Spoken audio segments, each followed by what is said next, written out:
Difference difference between resistance and reluctance. Resistance is power absorbing, resistance power absorb करने का काम करता है. Where is reluctance is power storing element. There is ability of electric insulator which can stop current flow through them. There is no ability of magnetic insulator which can stop flux flow through them. यानी reluctance को stop करने के लिए या magnetic insulator available नहीं है, लेकिन यहाँ पर इलेक्ट्रिक इंसुलेटर है वो रेजिस्टेंस के अंदर अवेलेबल है. This is main reason by we can not eliminate leakage in any machine. इसका मेन रीजन है कि किसी मशीन के अंदर हम लीकेज को एलिमिनेट नहीं कर सकते, क्योंकि ऐसा कोई इंसुलेटर नहीं बनाया मैग्नेटिक इंसुलेटर जो मैग्नेटिक फ्लक्स को आइसोलेट कर सके या इंसुलेट कर सके. Intentional phase displacement can be maintained between EMF and current. Intentional phase displacement can be maintained between EMF and current, whereas between MMF and flux it is not possible. लेकिन MMF और flux के बीच में ये possible नहीं है. जैसे एक question है,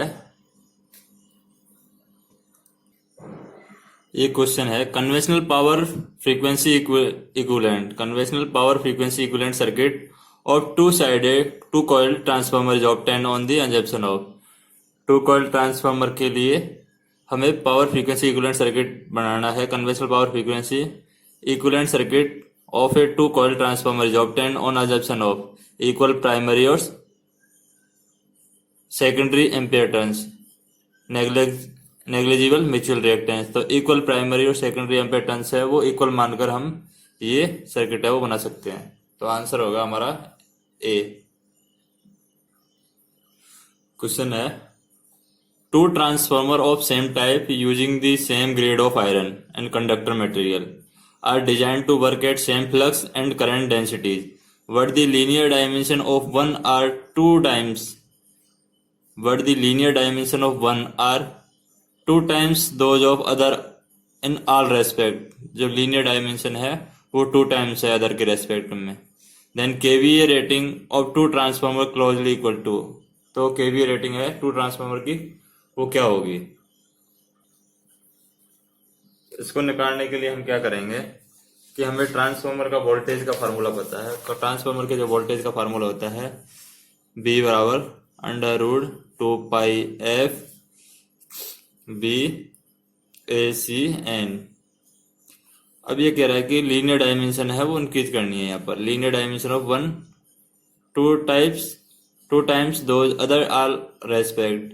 तो जैसे हम वोल्टेज में अगर ये टू टाइम्स रिड्यूस करते हैं, यानी पहले हमारे पास में ये थी, अगर इसको टू टाइम्स रिड्यूस करते हैं तो टू टाइम्स रिड्यूस करेंगे तो इस तरीके से इंक्रीज होगी. तो ये 4 टाइम्स हो जाएगी. तो 4 टाइम्स ये एरिया इंक्रीज होगा, उसकी वजह से वोल्टेज है 4 टाइम्स इंक्रीज हो जाएगा.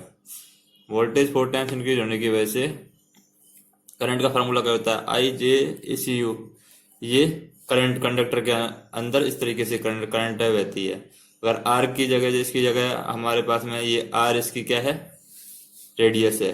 अगर इस R रेडियस को 2R कर देते हैं तो इसकी वजह से ये एरिया है इसका भी 4 टाइम्स इंक्रीज हो जाएगा. तो करंट भी यहाँ पर 4 टाइम्स इंक्रीज हो जाएगी. तो केवीए रेटिंग फाइनली क्या होगी. वोल्टेज भी 4 टाइम्स इंक्रीज हो रहा है, करंट भी 4 टाइम्स इंक्रीज हो रही है. तो टोटल केवीए रेटिंग क्या है 16 टाइम्स है इंक्रीज हो जाएगी. तो आंसर हो जाएगा हमारा 16 टाइम्स आंसर.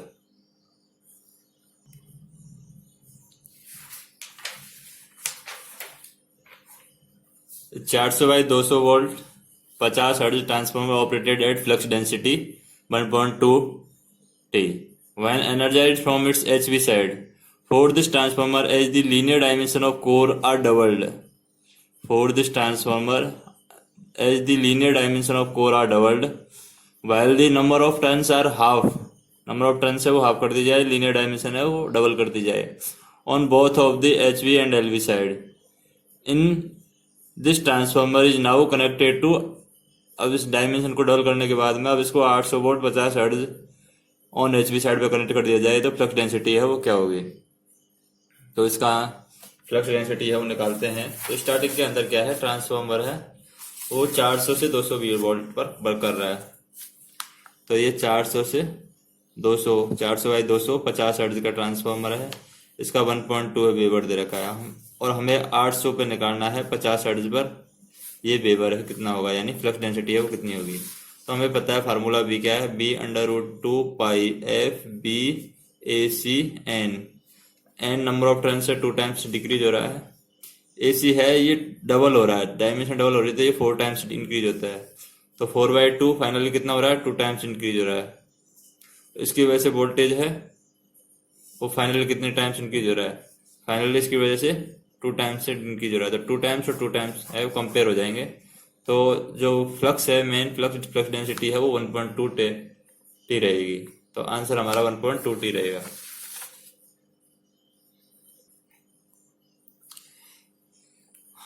जैसे 480 ∠0 है, ट्रांसफार्मर है 1 और x, 1:x का ट्रांसफार्मर लगाया गया है, 3+j4 है, यहाँ पर x/1 का मान लेते हैं, ये ट्रांसफार्मर लगाया गया है। तो इसको फाइनली सॉल्व करने के लिए क्या होगा, turn ratio to reduce the transmission losses to 1% of total active power by generator.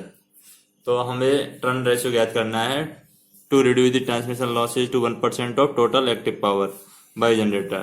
तो ये 3+j4 है, ये 30+j4 है, ये यहाँ पर शिफ्ट करना है हमें रेशियो की थ्रू। तो ये इस तरीके शिफ्ट हो जाएगा 30+j4। तो ट्रांसमिशन लॉसेज क्या हो जाएंगे, I²x। तो I²x क्या हो जाएगा, I²x को फाइनली सॉल्व करते हैं तो ये हो जाएगा I²x की जगह आएगा 3/x², जो कि जैसे इसको कम्प्लीटली सॉल्व करते हैं, सीरीज में कनेक्टेड है, तो इसको फाइनली सॉल्व करते हैं तो हमारे पास भी आ जाता है ट्रांसमिशन लॉसेज। तो पावर एब्जॉर्ब बाय लोड क्या हो जाएगा, I²x और ये 30 पावर एब्जॉर्ब बाय लोड है, लोड की तरफ पावर एब्जॉर्ब करेगा वो I²R ही करेगा। तो I²R की वैल्यू क्या है यहाँ पर 30, तो 30। तो x की वैल्यू क्या हो जाती है, x की वैल्यू पता है हमें कि ये वैल्यू है वो 0.1 पावर है वो एब्जॉर्ब कर रही है, और ये वैल्यू है 0.90 पावर एब्जॉर्ब कर रही है। तो इसको जैसे सॉल्व करेंगे 0.01 और 0.99, तो x की वैल्यू जाती है 3.14। तो ये नंबर ऑफ टर्न्स आ जाएंगे हमारे पास 1/3.14।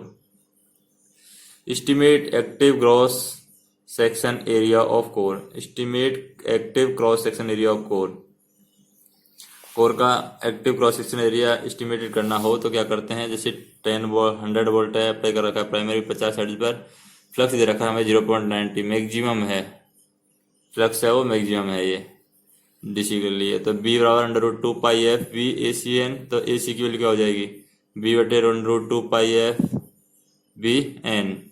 तो AC की वैल्यू निकालेंगे तो 100/√2πf की फ्रीक्वेंसी 50 हर्ट्ज, B 0.9 और N है नंबर ऑफ टर्न्स वो है 10।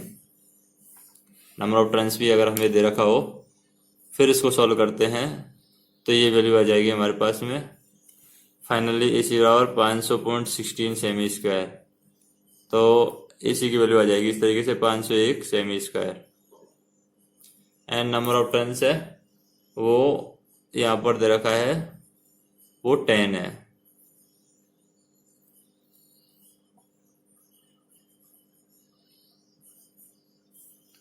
At any cost, maximum operating frequency flux density cannot be more than maximum allowed flux density। Stacking factor क्या होगा, स्टैकिंग फैक्टर या लेमिनेशन फैक्टर है, किस तरीके से निकालते हैं, एक्टिव बटे gross, iron plus insulation, only iron के लिए निकालते हैं तो ये 0.9 है। ग्रॉस इंटू एरिया करते हैं तो 501/0.9 भाग देते हैं तो ये 556.6 सेमी² हो जाएगा। तो इसको हम ये क्रॉस सेक्शन एरिया है, ग्रॉस इंटू एरिया, तो जो सिलेंडर कर लेते हैं उसमें इस तरीके से लेंथ ऑफ कॉपर लीस्ट, इसमें लेंथ ऑफ कॉपर है वो लीस्ट की जरूरत पड़ेगी अगर पेरीमीटर देखें तो हम, लेकिन इसमें वॉल्यूम रिड्यूस हो जाएगा और उसकी वजह से कॉस्ट भी रिड्यूस हो जाएगी, पर इसको हम यूज नहीं करते हैं क्योंकि size of lamination very I, lamination की साइज है वो वेरी आई होगी। यहाँ पर देखते हैं तो इनफाइनाइट साइज लेंथ है वो लेमिनेशन की होगी, इनका डायमीटर है पेरीमीटर है वो ज़्यादा है, तो इसलिए हम इनको प्रीफर नहीं कर सकते हैं। फिर हम इनकी जगह पर स्क्वायर और सर्कुलर दोनों का कॉम्बिनेशन यूज करते हैं। तो दोनों के कॉम्बिनेशन से ये स्टेप्ड कोर या क्रूसीफॉर्म कोर बनती है। तो इसके अंदर हम ओनली टू स्टेप की हम लेमिनेटेड है वो यूज कर सकते हैं, एक यहाँ पर और एक यहाँ पर। तो यहाँ पर साइज ऑफ लेमिनेशन है वो 2 होगी। अब हम वर्तमान कंडीशन में पावर सिस्टम के अंदर पावर ट्रांसफार्मर में 24 steps are use in power transformer. Power transformer के अंदर हम 24 स्टेप है वो लेमिनेशन के लिए यूज कर रहे हैं। इसके बाद में आता है कि हम एनालिसिस किस तरीके से करते हैं, वॉल्यूम और जो चीज़ें हैं उनके लिए एनालिसिस किस तरीके से करते हैं। अब लीनियर ये हिस्टैरिसीस लॉसेज के लिए है, ये मैग्नेटिक फ्लक्स के लिए है। तो इनको किस तरीके से एनालिसिस करते हैं, तो उनके अकॉर्डिंग सबसे पहले ये 24 स्टेप्स के लिए इनको एनालिसिस कर लेंगे कि साइज